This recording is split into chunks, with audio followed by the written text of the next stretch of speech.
नाही, आता सर्व ज्या निवडणुका होणार आहेत त्या महायुती म्हणून लढण्याचा मानस त्या ठिकाणी निश्चितच आहे. तथापि कदाचित ज्या ज्या ठिकाणी स्थानिक स्तरावर स्वबळाचं जर एकमत झालं तर त्या ठिकाणी तशा प्रकारची गोष्ट होऊ शकते.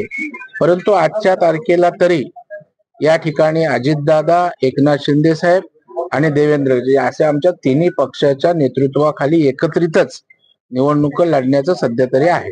प्रवीण दरेकर काय बोलले मला माहीत नाही. प्रवीण दरेकर हे समन्वय समितीमध्ये नाही आहेत. प्रवीण दरेकर हे माझे अतिशय जवळचे सहकारी आहेत. महायुतीनं निवडणूक लढण्याचा निर्णय हा राज्यपातळीवर घेण्यात आलेला आहे.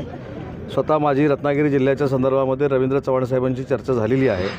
कदाचित ती चर्चा प्रवीण दरेकर साहेबांना माहिती नसावी. मला असं वाटतं की महायुतीमध्ये जर आम्ही सगळे लढलो तर थम्पिंग मेजॉरिटीनं सगळ्या स्थानिक स्वराज्य संस्था आम्ही जिंकू शकतो. तरी देखील प्रत्येकाची मनातली जी काही इच्छा आहे ती त्यांनी त्यांच्या प्रदेशाध्यक्षांकडे मांडावी, मुख्यमंत्री महोदयांकडे मांडावी. आमची भूमिका स्पष्ट आहे. आम्ही महायुतीनं निवडणुकीला सामोरं जायला तयार आहे. तरी देखील प्रत्येक जागेवर आम्ही तयारी करतोय.